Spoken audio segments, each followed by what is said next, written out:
Ready to go? I'd like to call to order the Town of Delafield Board of Supervisors meeting for Tuesday, June 11th, 2024. Please stand and join me in the Pledge of Allegiance.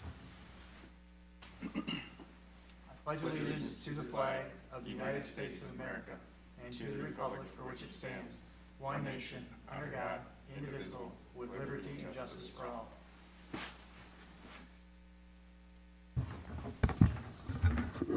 Please call the roll. Administrator Green. Supervisor Miller, Present. Supervisor Michaels, Present. Supervisor Wolfley, Present. Chairman Kranek. Present. Thank you.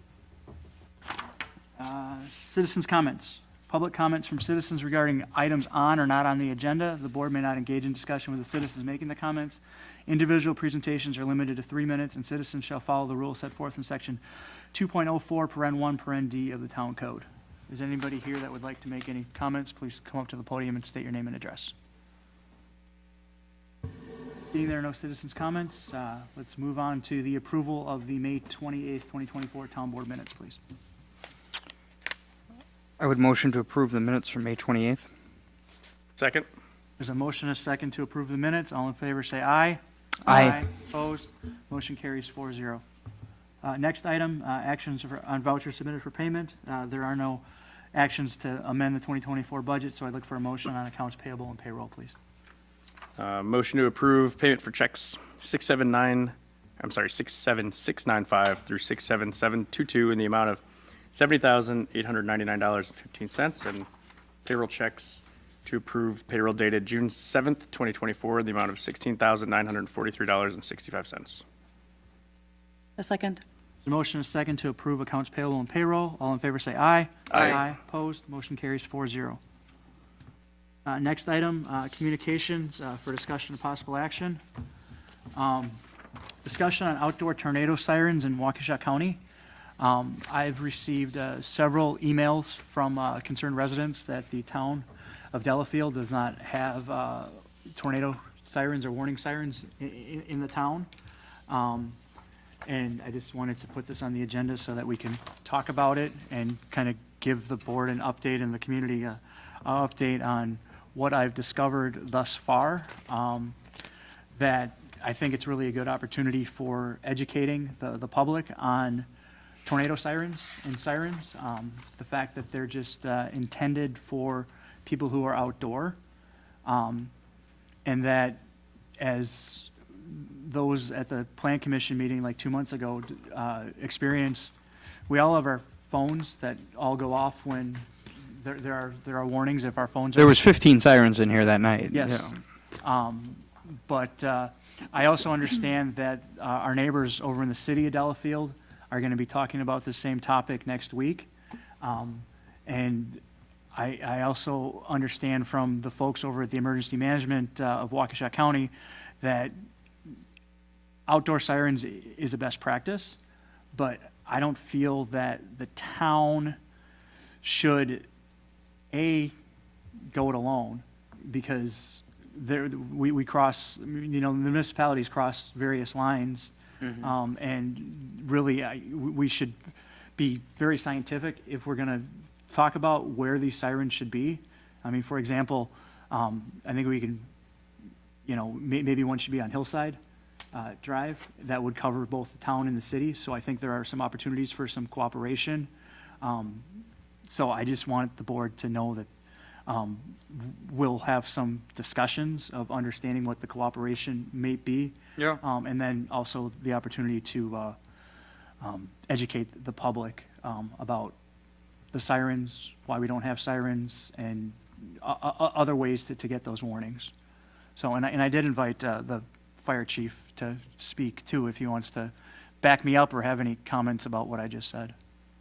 I think you said it perfectly. If you can come to the podium, please. I'm sorry.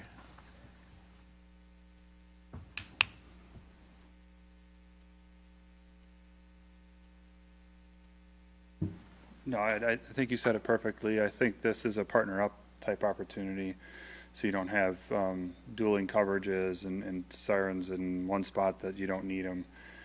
Really, I think a lot of this relies on probably more of a county initiative as well, because, you know, if you, this is more of a county emergency management thing that might be something to get in a 5-year plan with them, to have some sort of plan to do it if it's something that it's a route that everyone wanted to go down. These sirens are expensive. There is not only the cost to put them in, but there's a cost to continue with maintenance. You have to have an internet connection to them and things of that nature.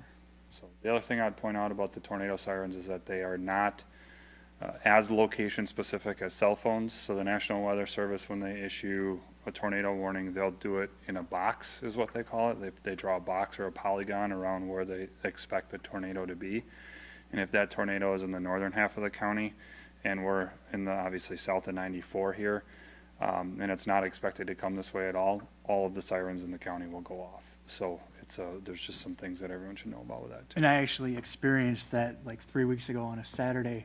There was a tornado on the south side of Waukesha, but the sirens, and they were either in Merton or the village of Pewaukee, the way the wind was blowing, were going off. Because when it is a county warning, it doesn't, the box, it doesn't differentiate where, it just blows it for the whole county, so. And from experience working in a city where we had sirens, anytime you do testing, which testing is required, I think it's weekly. You get a ton of phone calls asking if there's a cloud in the sky, is there a tornado, is there a tornado? They do it Wednesdays typically, is that the testing day? Tuesday at 2 p.m. in the village of Pewaukee. Yeah, it might be It's different everywhere. The way they Is it operate. Wednesday in the city of Delafield? No. Ah, sure. I was gonna say, I think I remember that from being a kid, like, oh, it's Wednesday. Well, Wednesday at noon is probably the old fire whistle, Yeah, there you go. dating back into that time frame. Tuesdays at 2, sometime between 2 and 2:15 in the afternoon is depending on call volume. And the way that these sirens are activated is through a series of tones. So there's a start tone, and the stack is probably about a minute long to get all the sirens going, and then there's a stop tone that gets all of them to turn off. So I would say that just for those, if there's anyone listening in the public at home or anyone that wants to watch this later, is that the best 2 tools that you have at your availability right now are your cell phones, and make sure that you have emergency notifications turned on. And the second is a weather radio, because a weather radio can be geospecific, and you can find those online at any major Amazonian type place. And you can, if you need help programming them, give us a call at the fire station, and we're more than happy to help you program them. So we'll get them set up geospecific. I guess that would be my question is, you know, I mean, when you look at the technology and the availability of it and you know, it's just kind of like building a horse stable for the for the highway department, you know, like. Yeah, we could probably buy radios for Yeah. anybody that wants one Yeah, before I mean- we operate a siren. I guess I've just never, I work across the street from one, so I hear it every Tuesday at 2 and stop what I'm doing because I'm across the street from it and it's loud enough that I have to stop what I'm doing. You know, but if there's genuine, like, If citizens are at Better- risk, right, then, yeah, it then can- let's have that conversation. if there's genuine Yeah. continued benefit from them, like, I'm interested in hearing it, but I'm like, This topic comes up about once every 5 years or so. And generally through the education like this, but if we want to go down the route of doing the final, you know, a cost analysis and see where, do that risk benefit, certainly more than happy to. yeah, To be frank, Chief, it doesn't sound like there's a large push coming from your office for this. Am I correct about that? Okay. No, Thank because you. there's a tremendous, the maintenance and the Yeah. staff time it takes to make sure that they're maintained and it's documented, because if they fail during an emergency, there's a whole process, so. That's why I feel if, like, the emergency management folks at Waukesha County feel that there's a Yeah. risk to the citizenry, I believe that the county should take it on and help drive the, Yeah, I agree with you, Mr. Chairman. I think that's, if you want the county to be covered and we are part of that puzzle, then I think that's right. If we're putting a siren here and somewhere so somebody in off Cushing Park can hear it, I don't know what we're accomplishing. right, I don't think that's gonna be successful or gonna be the good use of taxpayer money to do Yeah. that, so. Yeah. But I just wanted to put that on the agenda so we Yeah. could at least have this discussion. Oh, It's it's open great. to learning Yes, more about thank it, you. certainly. Yeah, no, I don't want to be a naysayer at all. Yep, I agree. Thank you all. Thank you, Chief. thank you. Thank you. Unfinished business, there is none. Next item, new business. Discussion and possible action on the approval of alcohol, Class B liquor, and Class B renewal licenses for the licensing period of July 1, 2024 to June 30th, 2025 for the Pewaukee Yacht Club, Western Lakes Golf Course, Fenori Winery LLC, and Buck Rub Outfitters Limited. No outstanding issues or problems or complaints or anything, right? No issues, no complaints, no back taxes owed. Everyone's good to go. Motion to approve alcoholic beverage Class B liquor and Class B beer renewal licenses for period July 1, 2024 through June 30th, 2025 for the Pewaukee Yacht Club, Inc., Western Lakes Golf Club, Fenori Winery, LLC, and Buck Rub Outfitters Limited. Second. Did we have a motion and a second to approve the liquor licenses for the Yacht Club, Western Lakes, Fenori Winery, and Buck Rub? All in favor, say aye. Aye. Aye. Opposed? Motion passes 4-0. Next item, item B, discussion and possible action on renewal of a vacation rental license for Heather Black for the property located at W 298 and 2785 Locust Lane. Administrator Green. Sure, this is a renewal license for a vacation rental we approved last year on Locust Lane. I've only had one complaint from a resident. It was regarding their trash cans being on the road, but it was addressed to the applicant, and she has since put them near her house. I don't know if maybe it was a garbage day, so they happen to be out.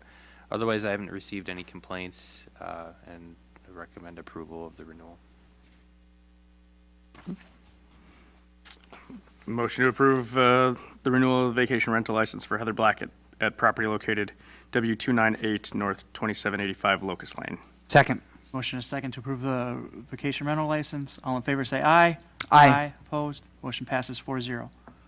Next item, discussion and possible action on the adoption of ordinance 2024-04, an ordinance to amend Chapter 9 of the Town Code to add Section 9.125.07 paren 4 regarding underage drinking. Yes, this came up from our sheriff's deputy in regards to enforcement of underage drinking. We did not have anything outlined in Chapter 9 of our code, so we had the attorney draft an ordinance that would allow the sheriff's deputy to issue citations on behalf of the town as opposed to a county violation. So that is what is in front of you today. So this is something Mackenzie and team requested? Correct. Great. Perfect. Motion to approve ordinance 2024-04 to amend Chapter 9 of the Town Code to add Section 9.125.07 paren 4 regarding underage drinking. Second. Motion is second to adopt the ordinance. All in favor, say aye. Aye. Opposed? Motion passes 4-0. Next item, discussion and possible action on the adoption of Resolution 24-669, a resolution adopting a municipal ordinance fine schedule. Yes, this goes hand in hand with the ordinance that was just adopted. It takes the requirements from the state statute on what you can penalize underage drinking violations for different offenses. So we have it on the second page, underage drinking violation 9.125.074, with the first, second, and third offense. Originally, I had broken those out to different years, 14 to 16, 17 to 20. But in reading the statute, it was a lot clearer to just lump them all together. There's also a change to reckless driving. We do not currently have that in the fee schedule, so we have a first and second offense regarding reckless driving. And our Chapter 7 code actually references the state statute, so we do have the ability to cite for that. We just don't have it in our our fine schedule. We make the second offense 10,000. I believe that's limited by state statutes. All right. And yeah, like you said, this was just in line with what the state's got going on, correct? Yeah, and I think, Mackenzie, you can correct me if I'm wrong, but if we don't have it in our statute, then it's a county citation in which the town doesn't.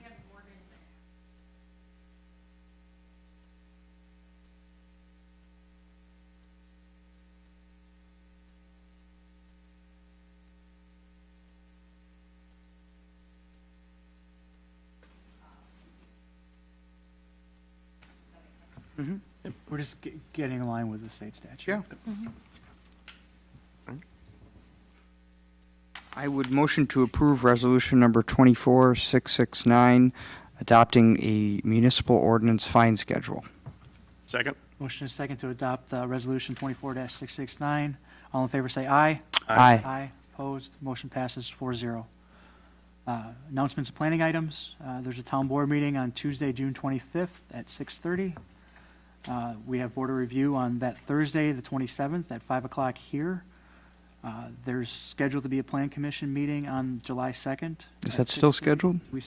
Do we have? I any- saw an email come through about a CSM, but I have to see it was also sent to the county, so I'm not sure if that's going to be on ours Okay. this time or not. And then the town hall will be closed on Thursday, July 4th for the Independence Day holiday. I would motion to adjourn. Second. Motion is second to adjourn. All in favor, say aye. Aye. Aye. Opposed? We're adjourned, 4-0. Thank you.